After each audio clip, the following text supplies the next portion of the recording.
인사 나누고 수업하겠습니다. 안녕하세요. 네, 반갑습니다. 자, 오늘 국토개법 25조 광역 도시계획부터 살펴나가도록 하겠습니다. 준비됐나요? 자, 지난주에 우리가 용어의 정의를 공부했고 오늘부터는 이제 본격적으로 강론 파트로 들어가서 여러 가지 행정계획들 이것들을 보겠습니다. 이 행정계획은 행정청에서 수립한다 해서 행정계획. 그러한 행정계획은 국토의 계획 및 이용에 관한 법령에 나오는 그런 행정계획은 그걸 수립하게 될 때 토지 공간을 대상으로 수립합니다. 그래서 토지 이용계획 이렇게도 표현해요. 이런 토지 이용계획은 그 장소에 대한 미래상, 장기 발전 방향을 제시해 주기 위해서 수립하는 계획이 있고 그 미래상을 현재상으로 결정해서 그 도시에 있는 군에 있는 땅을 관리하기 위해서 수립하는 계획도 있습니다. 미래상을 제시하기 위해서 수립하는 계획으로서는 광역 도시계획이 있고 또 도시군 기본계획이 있습니다. 광역 도시계획은 광역 계획권의 장기 발전 방향을 제시하기 위해서 수립하고요. 도시군 기본계획은 개별 도시 군별로 바로 자기 관할에 대하여 장기 발전 방향을 제시하기 위해서 수립하며 그러한 장기 발전 방향의 내용을 현재상으로 결정해 나가고자 만드는 계획을 도시군관리계획이라 하죠. 이 도시군관리계획은 개별 도시 군별로 만들어서 그 도시에 있는 토지를 행정청에서 관리를 해 나가야 되는데 그때 관리하게 될 때 일정한 내용을 그 도시에 있는 토지에다 군에 있는 토지에다 결정해서 관리를 하게 되죠. 그때 도시군관리계획으로 결정할 수 있는 내용이 6개가 있는데 6개를 일단 약자로 용, 기, 사, 지, 입 이렇게 해서 좀 생각나도록 기억을 하시고 그러한 내용을 결정 고시하고 그 다음에 그 토지 경계를 정확하게 표시하는 도면이 나오는데요. 그 도면을 무엇이라 할까요? 여러분이 하나 답을 주세요. 그렇습니다. 지형 도면 맞습니다. 바로 지형 도면을 고시한 날에 그 도시군관리계획 결정은 효력이 발생해서 효력이 발생한다는 것은 그 토지의 이용 시 우리에게 구속력을 미치기 시작하고 우리에게 처분성을 갖게 됩니다. 그래서 우리는 그 토지 이용에 따른 행위자를 받아요. 내 땅이라도 내 마음대로 이용을 못한다. 그 도시군관리계획에서 정하고 있는 내용의 것으로 이용을 하도록 규제를 받는다. 구속을 받는다. 이렇게 표현하죠. 오늘 그러한 내용들을 공부를 해 나가도록 하겠습니다. 광역도시계획, 도시군기본계획, 도시군관리계획, 지형도면 이런 것들을 체크해서 나갈 예정이에요. 그리고 바로 이 도시군관리계획으로 결정하는 내용 중 첫 번째 나오는 용도지역 종류 그리고 그 용도지역에서의 건축제한 그리고 용도지역별로 건축물 건축 시 적용되어지는 건폐율 용적률을 공부할 예정입니다. 오늘 거기까지 할 테니까 참고하십시오. 아시겠죠? 자, 그러면 25페이지부터 들어가겠는데 25페이지 보면 광역 도시계 나오죠.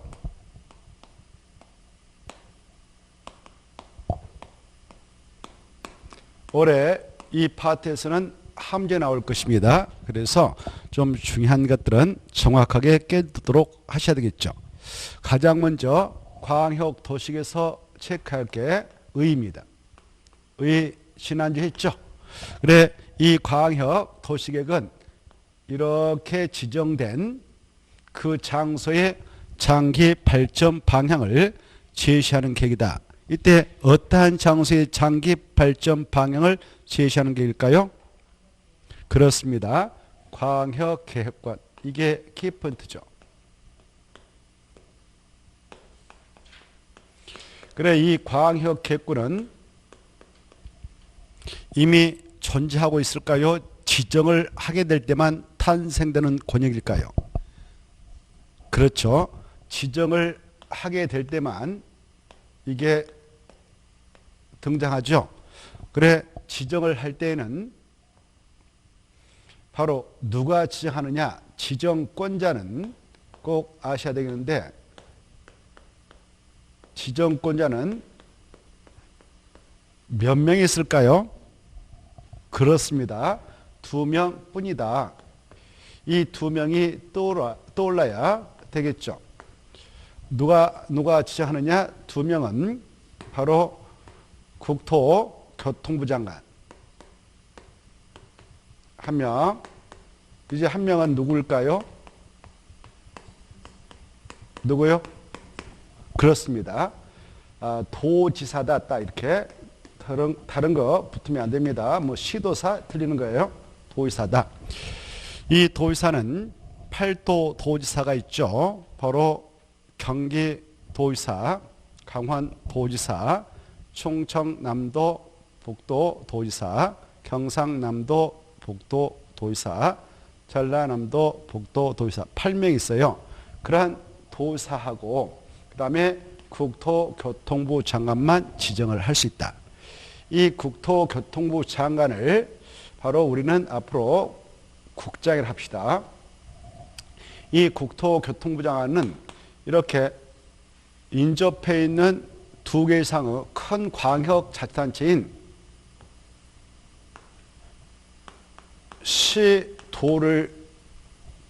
시도를 바로 묶어서 지정을 합니다. 이렇게 2 이상의 시도를 묶어서 지정할 때는 국토교통부 장관이 지정할 수 있고, 이때 여기 보십시다. 도 앞에 점 찍고 시가 나왔다. 도 앞에 점 찍고 시가 나오면 이 시는 도하고 급이 같은 광역자치단체다. 이걸 이해해 두셔야 돼요.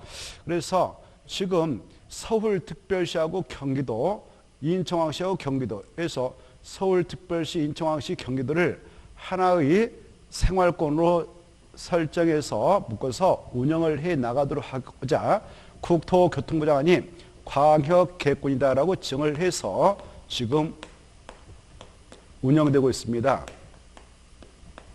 이렇게 광역계획권을 지정해서 운영을 하고 있다. 그래, 이렇게 2 이상의 시도를 묶을 때는 국토교통부장이 지정합니다. 지정하게 될 때는 여기 보십시다. 이 안에 있는 이 시도사가, 여기 봐요. 이 시도사가 지정 좀 해주세요라고 요청을 할 수가 있어요. 요청받아서 지정을 해 나갈 수도 있고, 필요하면 국토교통부장은 직권으로 직접 지정을 할 수도 있다. 이걸 이해하시고, 그 다음에 이걸 지정을 하게 될 때 국토교통부장은 다른 부서의 장관이 좀 지정 좀 해주세요라고 요청을 할 수가 있는데, 다른 부서의 장관을 뭐라고 하느냐? 관계 중앙행정기관의장이라고 합니다. 중앙행정기관의장. 예컨대 그 행정안전부 장관이 계신데, 그분이 이 3개의 광역자치단체를 묶어서 운영을 해 나가도록 하기 위해서 이것 좀 광역계획권 좀 지정 좀 해주세요라고 요청할 수 있어요. 요청을 받아서 지정을 해 나갈 수가 있어요. 이때 지정을 하게 될 때에 바로 어떠한 목적을 가지고 이렇게 지정하느냐? 목적인즉 이 2개 이상의 지자체 공간이 있죠. 이 공간을 상호 연계시키고 각각의 공간 속에서 발휘되고 있는 기능이 다른데, 이 기능을 상호 연결시켜서 발전하도록 유도할 필요가 있다든가, 아니면 여기 보십시다. 각각의 지자체별로 필요한 시설을 각각 만들게 되면, 예컨대 여기다 공항 만들고 공항을 만든다라고 합시다. 그럴 때 어떤 문제가 발생할까요? 환경 훼손이 심화되겠죠.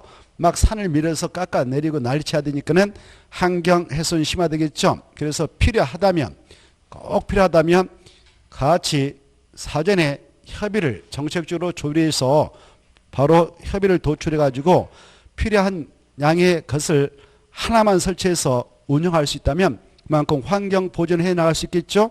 그래서 한간됐다 설치해서 같이 이용을 할 필요가 있다든가, 그럴 때 이렇게 환경을 보존해 나갈 필요가 있다든가, 그럴 때 이걸 지정해 나갈 수 있고요.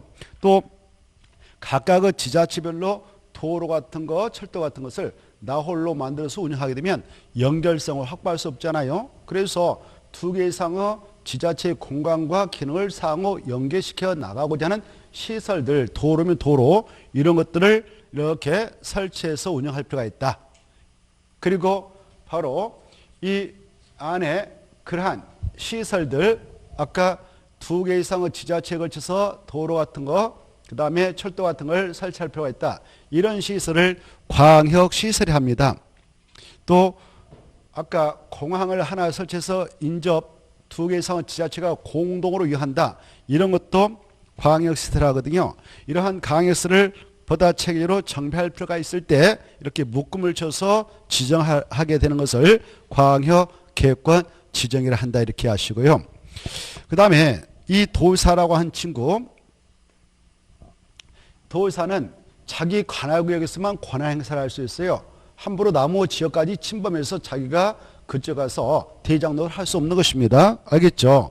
그렇죠? 그래서 예컨대 여기가 강원도다. 강원도면 그 도 안에 원주시도 있고 인접해 있는 무슨 군들 있지 않겠습니까? 이렇게 군들이 있다면 이걸 들여다보니까 하나의 생활권으로 운영되고 있다. 이렇게 돌아가고 있다. 그럴 때 이걸 함부로 묶어가지고 아까 그런 시설들을 체계로 좀 정비해 줄 필요가 있다. 광역시설을. 그리고 환경을 보존할 필요가 있다. 두 개 이상의 인접해 있는 이 지자체의 공간 구조와 기능을 상호 연계시켜서 발전해 나가도록 할 필요가 있다라고 판단이 되면 이 도비사는 자기의 도의 관할구역이다. 광역계획권이다라고 지정을 할 수가 있어요. 그래서 이 광역계획권 지정은 2명만 할 수 있다. 이렇게 알아두시기 바랍니다. 그러한 내용이 바로 이렇게 26페이지 가면 그런 내용이 나오죠. 그렇죠? 26페이지 가면 그런 내용이 나옵니다. 알겠죠? 여기에서 꼭 알아둘 거, 지정권자는 2명뿐인데 이 2명은 국토교통부장하고 도의사. 시험에 나왔습니다. 광역계획권 지정권자는 광역시장을 들먹여가지고 출제했는데 광역계획권은 광역시장이 지정할 수 있다. 이렇게 나왔어요. 맞을까요? 틀릴까요? 틀렸죠? 여기 없잖아요. 그렇죠? 광역시장은 아니에요. 인천광역시장은 자기 관할구역 안에서만 권한행사를 할 수 있다고 그랬죠. 부산광역시장도 자기 관할구역 안에서만 권한행사 가능하죠. 그때 자기가 인접적 부산광역시장이 부산광역시하고 인접해 있는 경상남도를 포함해서 광역계권이다라고 묶어서 지정할 수 있다 없다? 없어요. 알겠죠? 그래서 이런 광역시장은 지정권자 아니다. 그러면 서울특별시장은 지정권자가 될 수 있을까요? 없을까요? 없어요. 그걸 꼭 알았어요. 2명만 지정할 수 있다. 이걸 명확하게 머리에다 새겨두는 게 시험 공부입니다. 자, 그런 내용을 바로 꼭 봐두시고 그 다음에 이제 이렇게 광역계획권이 지정이 되어지면 여기 보세요. 지정했습니다라고 이 국토교통부장관이 이렇게 이 안에 있는 시도사에게 통보를 해주게 돼요. 서울특별시장, 인천광역시장, 경기도지사에게. 여기 도지사가 아까 원주시 그 인접해 있는 시군을 묶어서 광역계획권이다라고 지정을 하게 될 때도 똑같이 지정했다라고 통보를 해주게 돼요. 이렇게 통보를 해주게 됩니다. 알겠죠? 이렇게 통보가 있게 되면 이제 이 광역계획권의 지정 목적을 달성해 나갈 수 있도록 하기 위해서 이 장소의 장기 발전 방향을 제시해주는 계획인 광역도시계획 수립에 들어갑니다.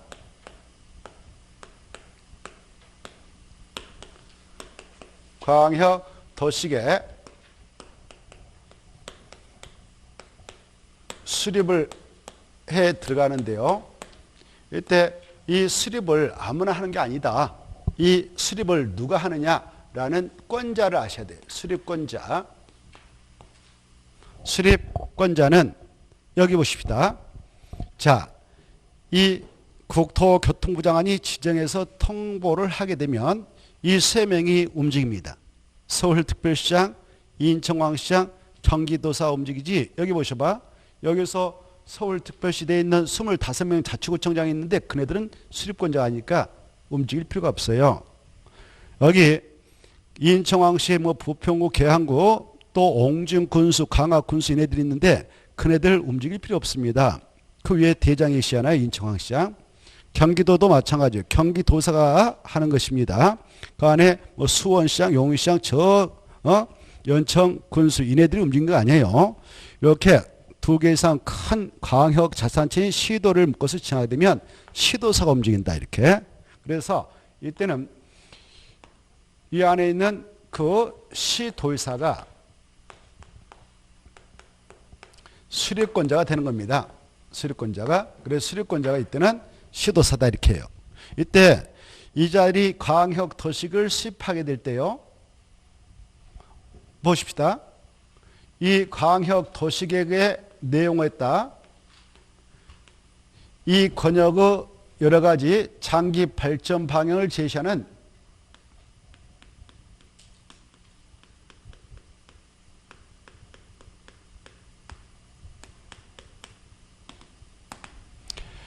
정책 방향에 관한 내용을 포함해서 수립해요.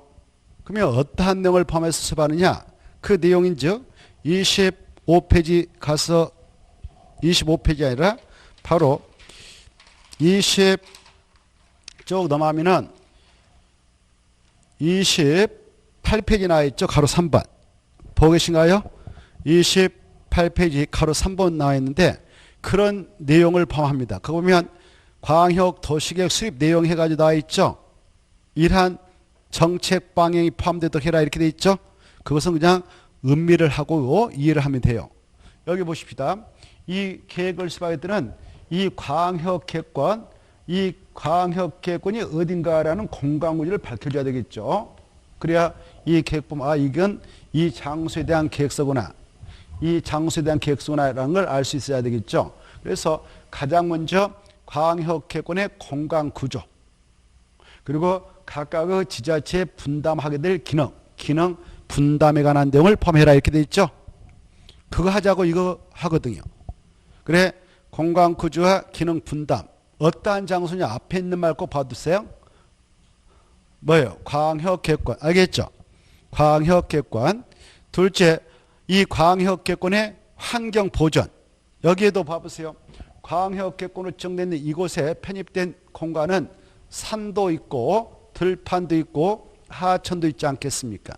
여기에는 야생 동식물들이 서식을 하고 있고 그네들 죽게 해야 되겠습니까? 잘 생존해 나가도록 해야 되겠습니까? 생존해야 생태계가 유지되고 우리도 건강하고 그네들도 건강하게 생존해 나갈 수 있습니다. 그네들 다 죽이게 하면 생태계 파괴돼서 우리에게도 어마어마한 재앙에 바로 직면하게 되죠. 우리도. 그래서 이 산과 들판과 하천이 연결되도록 정책적으로 잘 관리를 해야 되는데요. 그런 것들을 녹지관리체계 환경보존조치라고 해요. 그래서 이 정책 방향한 내용을 포함할 때는 그런 내용을 꼭 포함해야 돼요.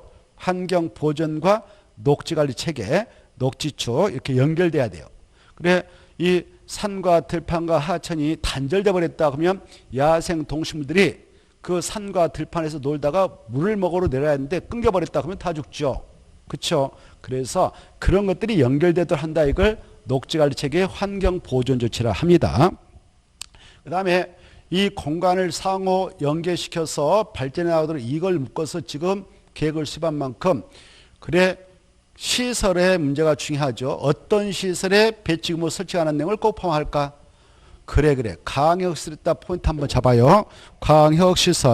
광역시설이지 그냥 기반시설하면 안 돼. 광역시설은 기반시설 중 바로 둘이상의 특강 특특시군의 관악에 걸치는 시설 도로철도 둘이상의 특강 특특시군이 공동으로 위하는 그런 공항 같은 거 아까 말씀드렸죠. 그런 것들을 배치를 어떻게 할 것인가. 여기다 뭐 공항 배치해서 같이 이용하자. 그리고 여기다 폐기물 처리 및 재활용설 하나 설치 같이 이용하자 이렇게 할 수 있겠죠. 그리고 도로는 이렇게 순환도 만들어서 같이 운영하자. 예? 철도는 이렇게 같이 설치해서 운영 이렇게 할 수 있지 않겠습니까? 이런 것들을 광역시설 하는데 이런 광역시설 배치와 규모와 설치에 관한 정책 방향하는 내용을 포함합니다. 이 계획서에 그런 내용이 포함되어 수립이 되어졌다 합시다. 그랬을 때 그 시설이 현장이 설치가 되어져 버린 겁니까? 앞으로 그렇게 하겠다는 것일까요? 오, 맞았어요. 하겠다. 정책적으로 그런 방향을 제시해 주는 겁니다. 현장에 확정된 건 아니고요. 그렇게 하겠다. 이건 이렇게 우리 책같이 정책 계획서로 만들어지는 거예요. 알겠죠? 여기 보시봐. 이렇게 정책 계획서로 만들어지는 거예요. 이 정책, 이 계획서에 집어넣어 가지고 만드는데 이 정책을 하나하나 이제 구현해서 현장에 때 구체적이고 상세하게 여기다 도로 설치하자라고 할 때는 무슨 격으로 그걸 받아서 최종 결정해서 하는가? 도시군관리계. 무슨 게? 도시군관리로 입안해서 결정해가지고 이제 설치에 들어가는 것입니다. 알겠죠? 그 정책을 하나하나 집행해 나갈 때는 도시군관리계획으로 한다 이렇게 알아두십시오. 그래서 이 정책계획서인 광역 도시계획을 수립해 나갈 때에는 필요하다면 그 도시군관리를 함께 입안해서 바로 결정해서 집행을 할 수도 있는 거예요. 알겠죠? 자, 아무튼 그리고 이 광역 도시계획에는 여기 보시봐. 이 권역에 편입된 땅들 있잖아요. 여기에는 소중한 경관이 존재합니다. 그렇죠? 그 경관들 하루아침에 만들어낼 수 있어요? 수년, 수백 년 걸려야 돼요.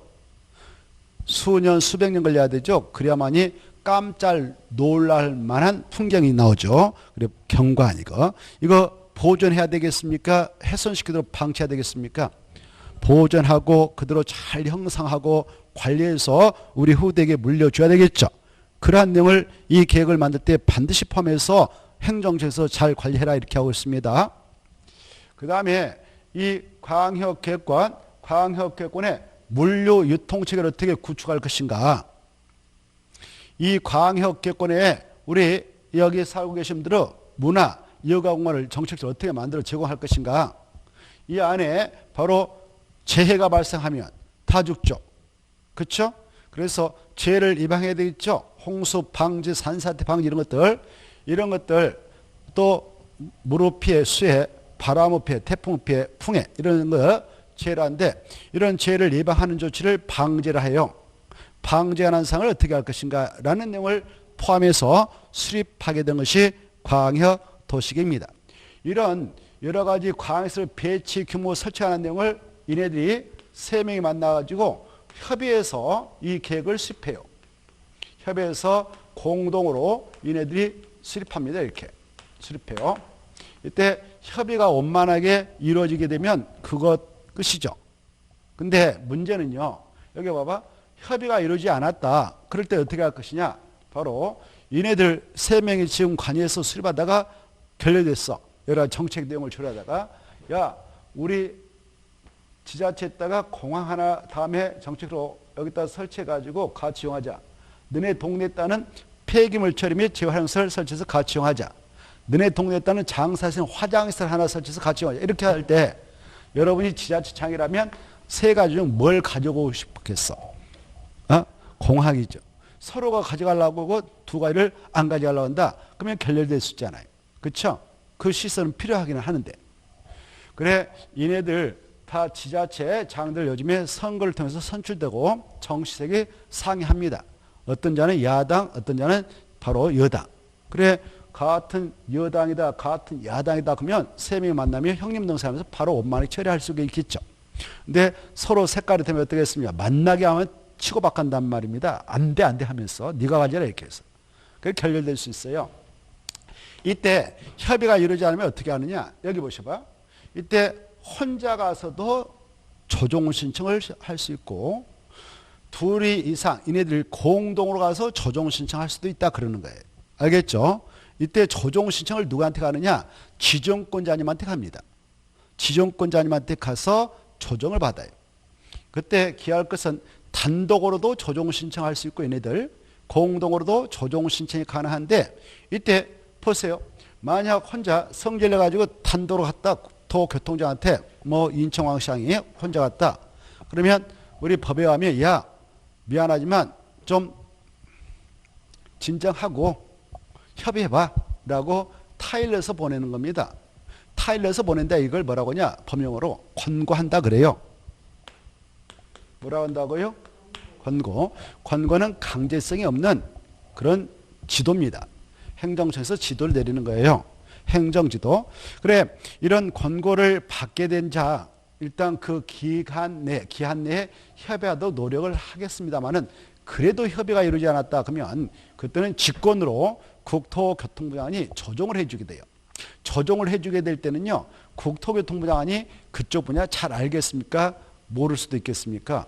이 국토교통부 장관은 그쪽 분야의 전문가라고 꼭 할 수는 없어요.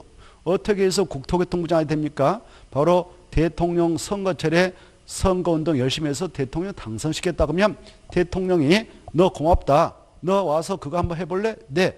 해서 청문회 붙여서 이렇게 하는 겁니다. 그렇죠? 그래서 이 국토교통부 장관 이쪽 분야 잘 모를 수가 있기에 우리 법에서는 야, 너 권한 행사할 때 말이지 바로 너의 그 권한을 옆에서 도와주는 기구를 설치해서 꼭 운영해라라고 하는 기구가 있어요. 이걸 도시계획위원회 국토교통부에 있는데 이걸 중앙도시위원회 그래요. 알겠죠? 뭐란다? 중앙도시위원회. 이 위원회 위원들이라고 하는 자들은 말이죠. 그쪽 분야의 전문가입니다. 도시계획과에서 오랫동안 공부하고요. 연구하고 가르쳤던 도시계획과 교수님을 위원으로 이쪽에서 모셔오고요. 또 9급부터 시작해서 5급, 4급까지 올라간 국토교통부의 도시계획과 국장님이 계셔요. 이런 국장님을 위원으로 임명해서 그 위원회를 설치해서 운영을 하게 됩니다. 법적으로. 그러면 그쪽 도시계획위원회 위원들은 그쪽 분야의 전문가셔요. 알겠죠? 그래서 그 전문가 집단의 심의를 거쳐서 이걸 조정을 해주게 돼요. 그러면 그 결과를 반영해서 시도사가 수립해서 들어갑니다. 여기 보셔봐.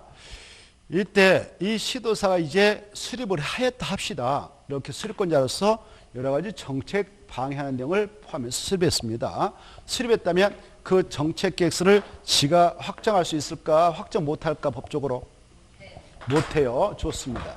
누구한테 결재를 받아야 되냐? 여기 보시봐. 바로 이 권역을 지정했던 지정권자님이 국토교통부 장관이 있죠. 국토교통부 장관이 일정한 목적을 가지고 이 권역을 지정했을 거 아닙니까? 그래서 이게 이렇게 됐는데 마음에 드시죠? 라고 결재 올려야 돼요.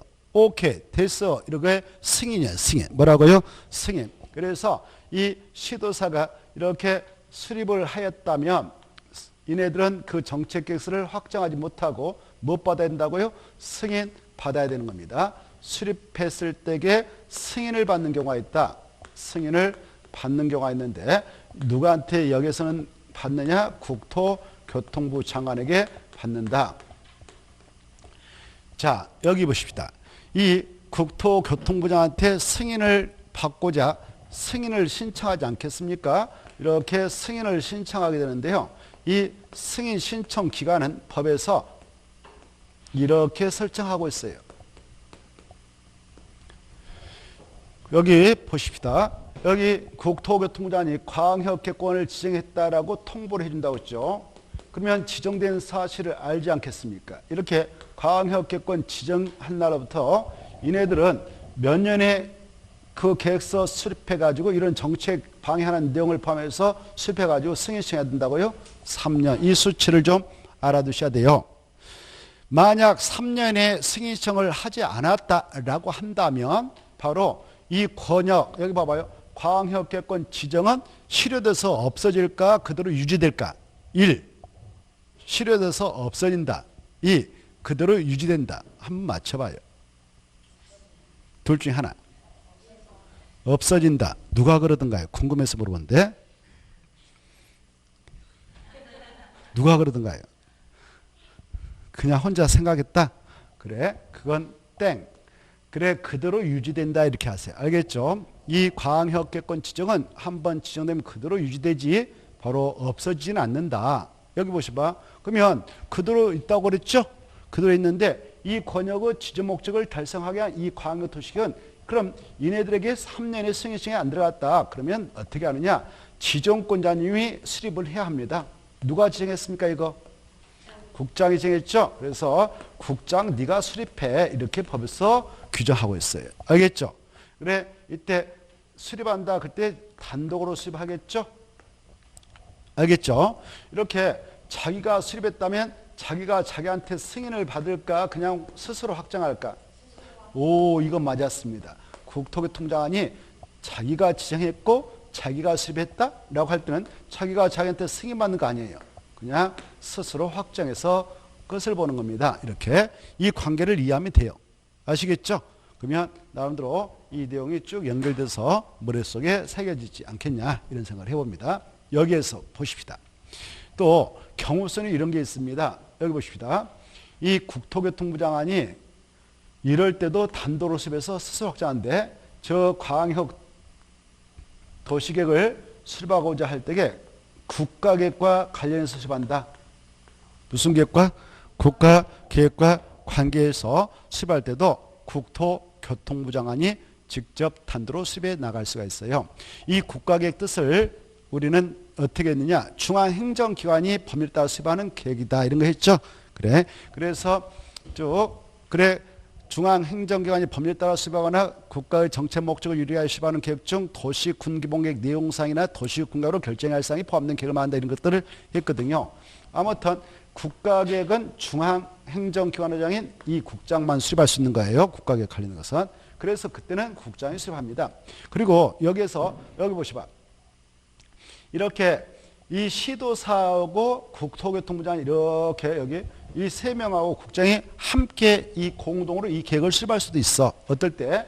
바로 이 시도사 같이 하자라고 국장한테 요청했다든가 국토교통부장이 이네들하고 같이 해야 할 필요성이 있다. 그럴 때는 공동으로 수립을 할 수도 있다. 이렇게 이해하십시오. 자, 그 다음에 여기 보십시다. 이제 그러면 수립을 하게 될 때 그냥 할까? 절차가 있을까? 절차. 그리고 승인을 해줄 때도 절차가 있을까? 그냥 할까? 절차가 있어요. 알겠죠? 이 절차는 여기 보십시다. 수립할 때는 세 가지 절차를 꼭 걸치고 승인과 확정할 때 절차가 같은데요. 그때는 두 가지 절차를 꼭 걸치게 된다. 이렇게 생각하면 됩니다. 이 수립을 하게 될 때 이런 여러 가지 정책 방향하는 내용을 포함하여 수립하게 될 때는 여기에 인구가 몇 명인가 이걸 조사합니다. 그래 아까 여러 가지 관습 규모도 생각할 거 아닙니까? 그리고 바로 이 지역의 여러 가지 토지 이용상, 주택상, 교통상 이런 것들을 다 조사하고 측량합니다. 이걸 뭐라 하느냐? 기초조사라 합니다. 기초조사 실시를 하게 돼요. 이건 해도 될까 안 해도 될까? 그렇습니다. 이건 실시는 의무사항입니다. 의무사항이다. 즉 필수적이다. 반드시 해야 된다. 그래서 이 수립을 하기 위한 절차상 기초서는 필수적 절차다. 필수적 절차이지 해도 되고 안 해도 된다. 그러면 이렇게 표현해. 임의적 절차다. 이렇게. 임의적 절차다. 필수적 절차다. 필수적 절차다. 임의적 절차는 아니다. 이렇게 이해하시면 되겠습니다. 이때 이 조사를 하기 위해서 이 기초적인 내용을 조사하기 위해서 아까 기초적인 내용은 아까 그런 것들 조사하기 위해서 얘네들 이 안에 여러분 땅이 있다. 그러면 이 수립권자가 보았을 때는 타인 토지가 되겠습니다. 타인 토지이지만 조사 측량을 위하여 그 땅에 출입할 필요가 있다라고 할 때는 법적 절차에 거쳐서 출입이 법적으로 가능하다. 들어가서 조사 측량하는데 나무, 흙, 돌 같은 장애물에 걸림으로써 문제가 발생했다라고 하면 그 장애물을 변경 제거도 할 수 있다. 법적으로. 그리고 그에 따른 손실 발생하면 손실보상 해주면 끝이다. 손실보상은 그 행위자가 속한 행정처에서 보상하면 된다. 이렇게 들어두세요.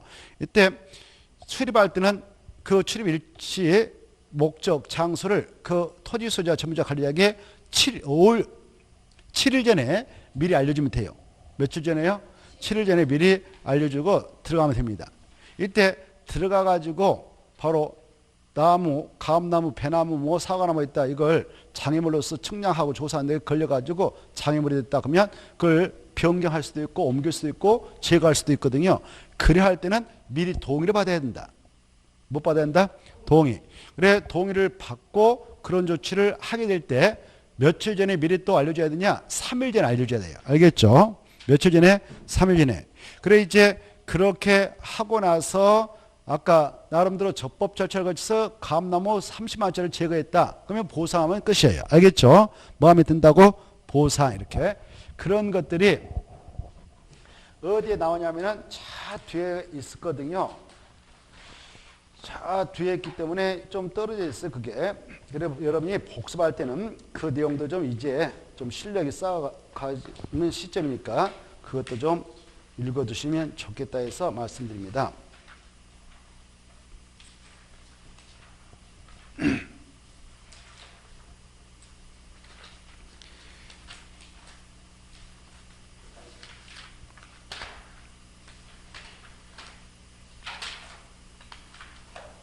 자, 뒤에 있는데 아무튼 이따 찾아보고 자, 이따 말씀드리겠어요. 그 다음에 이 기초조사가 끝났다. 그러면 그 다음 무슨 단계로 들어가냐? 공청회 개최 단계로 들어가죠. 공청회를 개최하게 되는 이유는 바로 이 안에 주민들 또 교육, 환경 전문가 이런 자들 관계 전문가인데 주민하고 그 다음에 관계 전문가 의견을 청취하기 위해서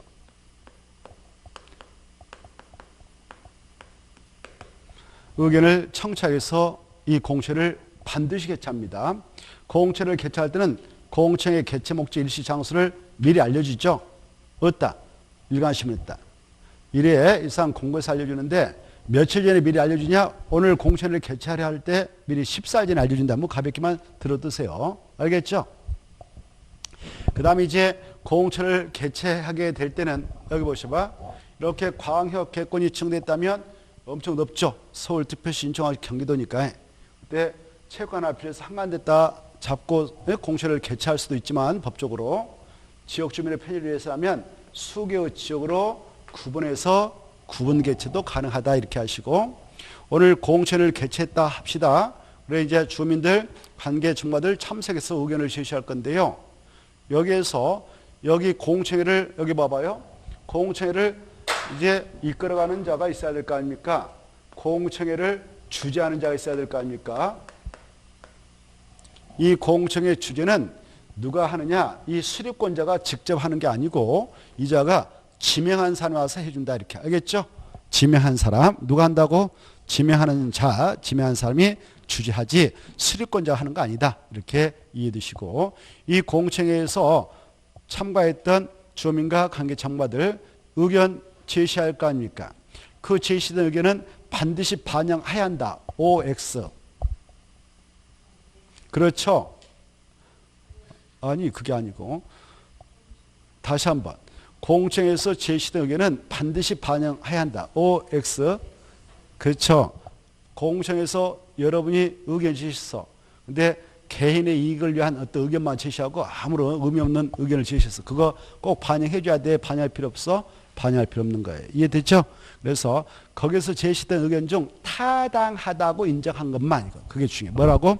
타당하다고 인정된 의견은 반영해야 한다. 타당하다고 인정되지 않으면 반영할 필요 없다. 이렇게 꼭 이해해 두셔.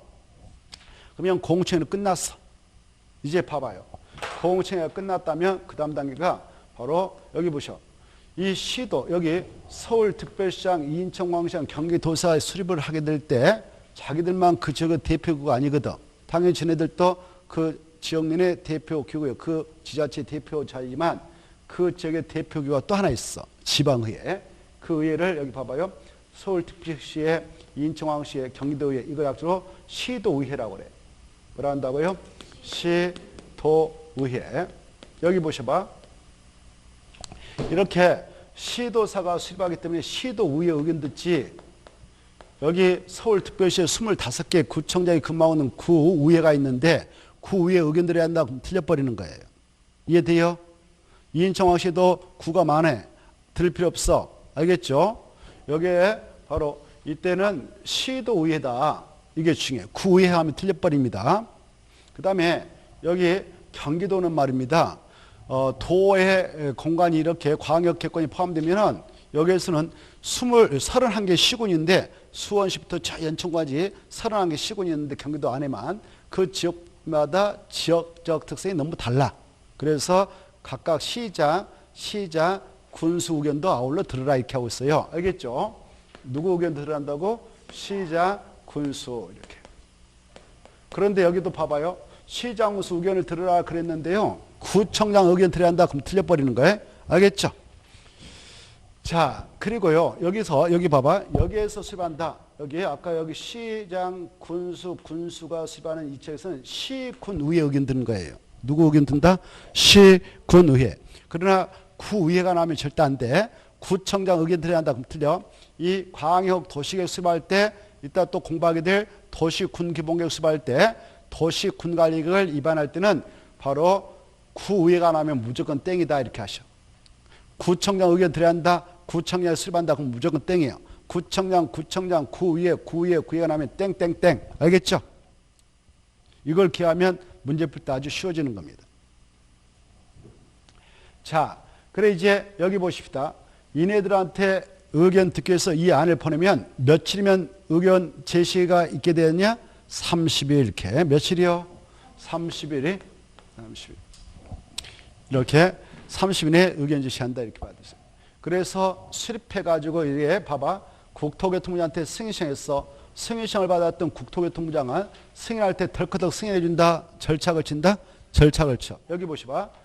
이 들어왔던 정책계획서인 광역 도시계획 내용에 봤더니 그 정책 중에 교육정책이 포함되어 있어. 그러면 보세요. 국토교통부장이 교육정책까지 다 총괄 책임집니까? 아니죠. 그쪽 부서의 장관이 누가 있습니까? 교육부 장관. 이번에도 그 교육부 장관이 뭐 휴교하자 뭐 이런 거 다 결정해서 하잖아요. 여기 보시면 또 이 정책 내용 중에 환경정책이 포함되어 있다면 누구하고 또 협의하냐? 환경부 장관. 이렇게 이해되죠? 이해되죠? 만약 국방의 정책이 포함되어 있다면 국방부 장관. 이네들을 묶어서 뭐라고 하냐? 관계 중앙 행정기관의 장이라고 그래. 그자들과 미리 협의를 해요. 중앙행정기관장과 협의해. 협의 요청이 들어갑니다. 그러면 얘네들 며칠에 의견 제시할까요? 여기도 30일에 의견을 제시해줘요. 이 절차 끝났어요. 협의가 끝났다 그러면 이 국토교통부 내에 설치 운영되고 있는 도시계획은행 이걸 뭐라고 그래? 지방도시라고 그래? 중앙이라고 그래? 오, 좋았어. 중앙. 이걸 지방이라 하면 정말 속 터질 일이에요. 국토교통부는 중앙정부에 알겠죠? 여러분들은 중앙이라고 다 했죠? 그런 걸로 들렸습니다. 그래 중앙도시계획위원회의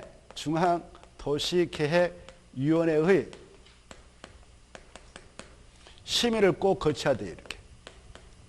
알겠죠? 심의 끝났다. 그러면 이제 승인하는 거예요. 또 확정할 때도 똑같아. 기획할 때 이렇게 협의하고 심의해서 승인해준다.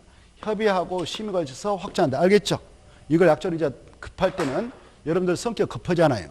그렇죠? 협심해서 승인한다. 이렇게 뭐라 한다고? 협심해서 승인한다. 협의가 먼저다. 이걸 기하기 위해서 협의, 심의 이거 순서를 협심 이렇게 뭐라고? 협심. 협의 먼저 나온다. 그 다음에 심의가 나온다. 협심해서 승인한다. 이렇게. 협심해서 확정한다. 이렇게. 알겠죠? 그래. 그래서 이제 이 정책 개선 확정되었네요. 여기 보시봐. 확정되었다면 이걸 송부를 해줘. 뭐 한다고? 보내준다 그 말이에요. 누구한테 보내느냐? 여기 지자체장 3명한테. 그래 송부를 시도사한테 해줘요. 이렇게.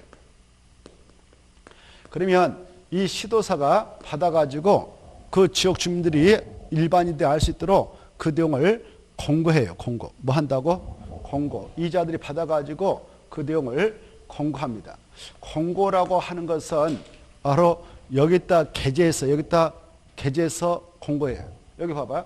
서울특별시청에서 서울시민의 시정을 알리는 그런 소식지가 있어. 이걸 서울특별시보 이렇게 표현하는데 여기 봐봐.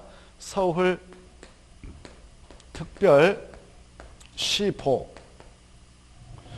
경기도에서 경기도정을 알리는 경기도청에서 발행하는 그런 소식지가 있어. 이걸 경기도보. 또 인천 광시에서 인천 광시민한테 알리는 시정을 알리는 소식지가 있어. 인천 광역시보. 이런 것들을 묶어서 여기 보세요. 이런 것들을 묶어서 공보. 그래. 뭐라 한다고? 그래. 이렇게 공보. 알겠죠? 공보를 하는데 공보에다가 그걸 게재해. 공보에다가 게재해서 공고를 하는 거예요. 그러면 이렇게 그 공보라는 게 여러분 여기 다 지자체마다 그걸 발행해. 공보라는 게 한정되어 있거든, 지면이. 근데 이 정책계획서는 수백 페이지 책자로 이렇게 두껍게 만들어진단 말이에요. 그 책자에 그 내용을 싹 공부한다면 어마어마한 양의 그 공보가 만들어지겠죠. 비용이 어마어마하게 들어가 있죠. 다 그 돈 누가 가져갈까? 시민들, 도민들 했던 그 세금 가지고 하는데 돈 낭비란 말이에요. 그렇죠? 그래서 바로 한 페이지 정도나 할당해가지고 공고합니다. 한 페이지도 안 돼. 조금 이렇게 큰 줄기만 하고 이걸 열람하고 싶으면 어디에 이 정책 계획서가 비치되어 있으니까 와서 보세요라고 알려주고 마는 거예요. 이게 공고예요. 공고. 알겠죠? 이때 여기 보시봐. 이렇게 우리 공중한테 일반한테 알린다 알릴 거예요. 공중한테 알리는 것을 공고를 하는데 공고할 때는 다 공고하는 거 아니라고 써. 아까 이제 그걸 와서 보시고 싶으면 보세요라고 하는 조치에 들어가. 그걸 열람이라고 그래. 뭐라 한다고? 열람. 열람을 하게 해 줄 때 일반에게 열람을 해 주게 되는데요. 이때 열람을 요구하게 되면은 바로 열람을 시켜줍니다만 열람 기간은 며칠 이상 하고 끝이냐? 30일 이상 하면 끝이에요. 며칠 이상이요? 30일 이상. 이렇게 해서 이 계획서가 만들어집니다. 그러면 보세요. 이 정책이라는 것은 유동적이지 않겠습니까? 그래서 변경할 수도 있어요. 뭐 할 수 있다고요? 변경할 수도 있거든요. 이때 이 광역 도시계획을 변경한다? 라고 할 때는 변경 자체가 똑같다 이렇게 하셔. 변경할 때도 똑같다. 알겠죠? 이거 걸치고 이렇게 해서 이렇게 올라가면 이렇게 해서 이렇게 나간다. 변경 절차도 같다. 이걸 항상 새겨두세요. 그러면 한번 맞춰보세요. 광역 도시계획을 변경할 때는 공청회 개최는 할 필요 없다. OX.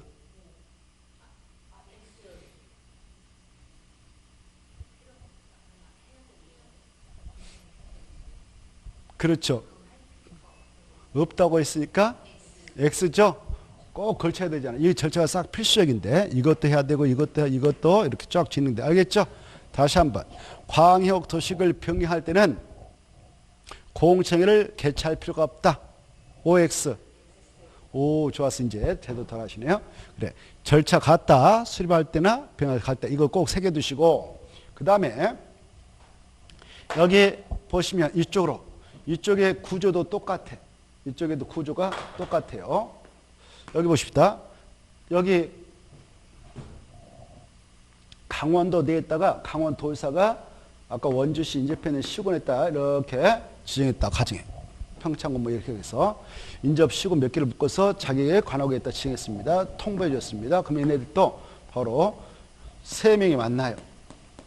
시장 또는 그 군수 3분이 만나가지고 똑같아. 구조가 협의해. 아까 여러 가지 정책 내용에 대하여 협의해. 그래서 공동으로 수립해.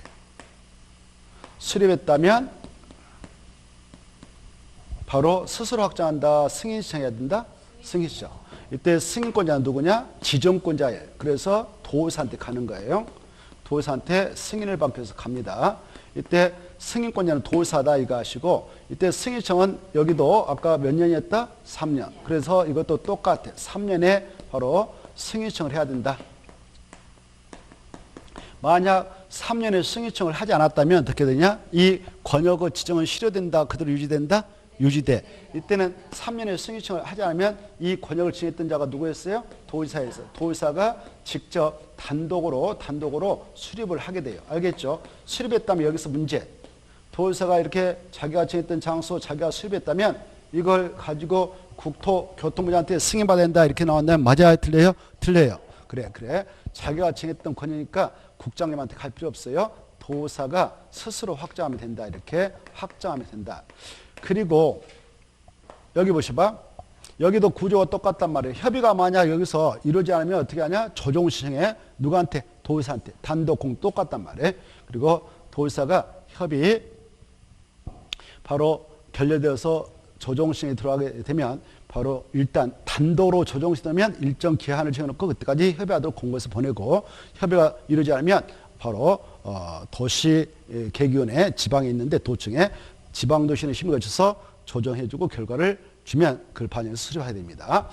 자, 그 다음에 여기서 또 이 시장 또는 군수가 수립할 때 절차도 똑같아. 필수죠. 필수죠. 여기에서는 시도란 말 안 쓰고 시군 의회. 알겠죠? 시군 의회 의견을 듣습니다. 그리고 이렇게 수립해서 승인청에 들어가면 도사도 절차가 똑같아요. 승인해주고자 할 때는 무엇의 절차가 필요하다? 협심 절차가 필요해. 알겠죠? 다만 용어만 주의하면 돼. 이 도사가 승인권자로서 승인해 주기 앞서서 협의하고 그 다음에 심의를 진다 했는데 이때 협의는 이 정책 내용의 것을 보니까 교육정책이 포함되어 있으면 강원도 교육정책의 측면은 강원도 교육감이시거든. 강원도의 정책 내용 중 바로 아까 교육정책이 아닌 환경정책이 포함되어 있으면 환경부 장관이 아니라 그거는 지방환경원에서 장이라는 사가 있어. 그네들을 뭐라고 하냐? 중앙이란 말 안 쓰고 관계행정기관장이라고 그래. 뭐라 한다고요? 관계행정기관장. 이분들하고 협의를 해요. 협의 요청하면 30일 의견 제시. 협의 끝났어. 그 다음 뭐 한다? 심의. 여기서 심의는 중앙이란 말 쓸까? 지방이란 말 쓸까? 오, 좋았어. 이제 제대로 들어가네. 지방도시. 여기 봐봐요. 이 강원도청에 도의사의 권한을 심의해 나가도록 하기 위해서 도시위원회를 설치 운영하고 있는데 그걸 지방이라고 그래. 알겠죠? 지방도시 심의를 거쳐서 승인하고 또 자기가 스스로 수립했다면 스스로 확정하는데 똑같으셔. 이렇게 해서 확정한 다음에 승인한 다음에 이걸 송부해줘. 누구한테 송부할까? 시장 군수. 시장 군수한테 보내는 거야. 알겠죠? 시장 군수에게 송부를 해. 송부를 받았다. 그러면 이네들이 똑같아. 구조는. 바로 시군에 공보했다가 게재해서 공고를 하고 그 다음에 우리 일반한테 열람을 해주게 돼요. 열람을 우리가 요구하면 해주죠. 며칠 이상 열람을 해주면 되냐? 30. 이렇게 해서 마무리되는 거예요. 여기에서 여기 보셔봐. 이 수립을 하게 되는 경우 여기 시장 군수란 자들이 요청했다. 도사님한테 이렇게 같이 하자고. 그러면 같이 이렇게 할 수도 있다. 이렇게 하셔. 알겠죠? 또 이런 경우도 있어. 경우수를 이해해 두셔. 여기 봐봐요. 여기 시장 군수 3명이 만나가지고 이런 정책 방해하는 내용을 포함해서 수립을 하려고 하는데 답이 없어. 잘 모르겠어. 그럴 때는 3명 만나가지고 협의합니다. 협의해가지고 아예 도사님이 수립 좀 단도로 해주세요라고 요청을 할 수 있어요. 요청하면 도의사가 받아가지고 단도로 수립해서 스스로 확정할 수도 있다. 여기까지 관계를 이해해 두시기 바랍니다. 이해되시죠? 자, 그 다음에 이 광역 도시의 수립권자는 종합 정리해보면 국토교통부 장관이 있었죠. 수립권자는 국토교통부 장관. 아까 국토교통부 장관이 직접 수립한다고 그랬죠. 그 다음에 시도사도 있었죠. 그래서 수립권자는 국토교통부 장관도 있고 시도사도 있고 시장 군수도 있고 도사가 있죠. 그래 얘네들을 한 줄로 열거할 때는 국토교통부 장관을 먼저 써주고 상급자니까 그 다음에 시도사도 그런 수립권한이 있고 그 다음에 도사 여기 하나 나왔으니까 그냥 놔놓고 시장 또는 군수가 수립권자이다. 이렇게 정리해서 이걸 기억해야 돼. 이걸.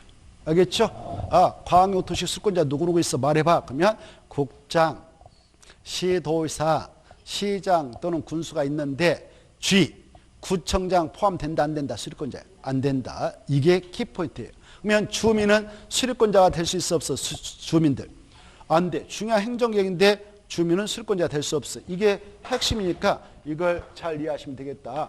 수립권자에는 구청장 안 들어가죠. 주민 안 들어갑니다. 여기까지. 그리고요. 여기 봐봐요. 이 광역 도시계 수립 기준은 누가 정할까? 기준. 오, 좋아.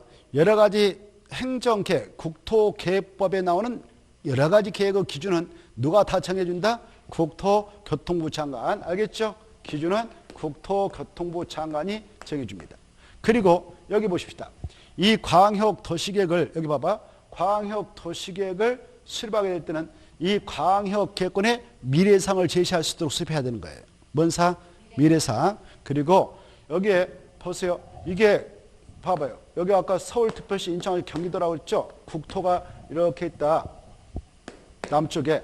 그러면 국토 전체에 대한 장기 발전 방향을 제시해놓고 있는 계획이 국토종합계획이라는 게 있는데, 국토종합계획하고 광역계획권에 대해서만 수립하는 광역도시계획은 뭐가 더 상위계획이라고 했어? 국토종합계획이 상위계획이니까 국토종합계획과 서로 연계가 되도록 해야 되지, 국토종합계획의 내용과 바로 배치되게 이 계획을 만들면 안 된다, 이렇게 하시고. 자, 그 다음에 여기 보시봐. 광역도시계획 내용에는 정책방향, 광역계획권의 지정 목적을 달성할 수 있는 정책방향 내용을 꼭 포함해서 수립을 하고 있기 때문에 이건 정책계획서예요. 정책은 이네들만 추진하죠. 이네들은 임기가 끝나면 그만두죠. 그만두고 새로운 국장이 들어오고 시도사, 시장소가 들어오면 지네들 마음대로 정책을 마음대로 행사해서 국토를 엉망을 만들어야 되겠어, 만들도 방치해야 되겠어, 계획을 확정해 놓고 일관되게 그 계획에 맞게 구속시켜서 진행을 하도록 하는 게 낫겠어. 후자죠. 후자. 그래서 이 계획은 그런 정책 추진자 이네들을 구속시키기 위해서 만들지, 우리 일반인을 구속시키기 위해서, 여기에 있는 우리 일반인을 구속하기 위해서 만든 것은 아니다. 그래서 이 계획서는 정책계획서에 불과해서 이 관계 행정기관만 구속하지, 대내적으로 우리 일반 국민에게는 아무런 구속력이 없다.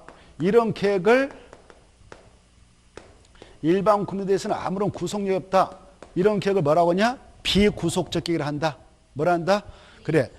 관계 행정기관에 대해서는 모든 행정이 다 대내적으로 구속력을 가지고 있어. 그런데 그런 계획 중에는 우리 일반 국민에 대해서 구속력이 없는 계획이 있고 구속력을 갖고 있는 계획이 있는데, 구속력을 갖고 있는 계획은 도시, 군 관리계획이 있어요.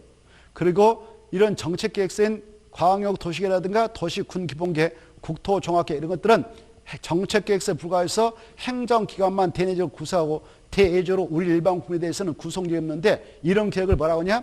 비구속적 계획을 하고, 비구속적 계획은 우리에게 효력, 처분서, 구속력이기 때문에 우리의 사익을 침해하지 않아서 우리의 사익에 침해가 없으므로 이 계획들은 행정심판, 행정소송의 제기를 할 수 있는 대상이 아니다.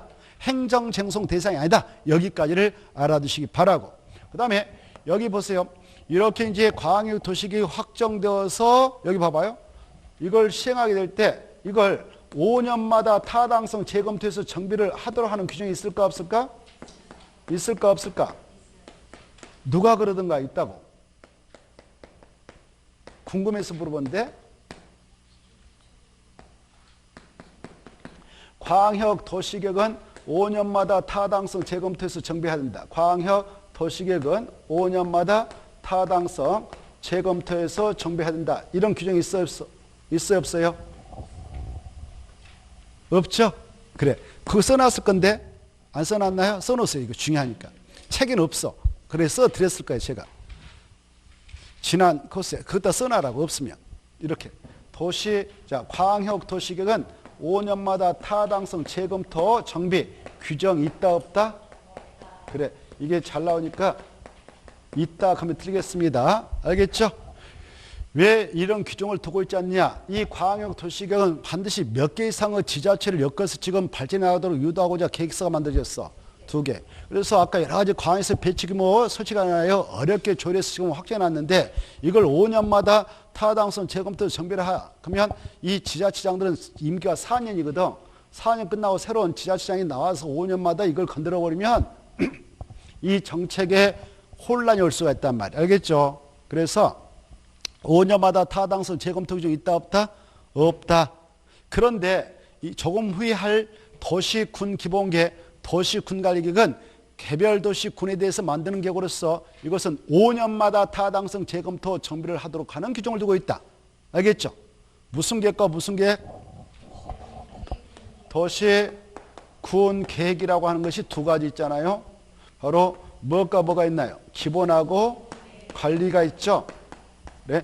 도시 군계획은 개별 도시 군별로 맞는데 그것은 기본하고 관리가 있다 그랬어요.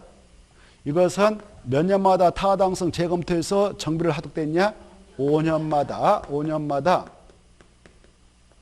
타당성 재검토 정비 규정을 두고 있습니다.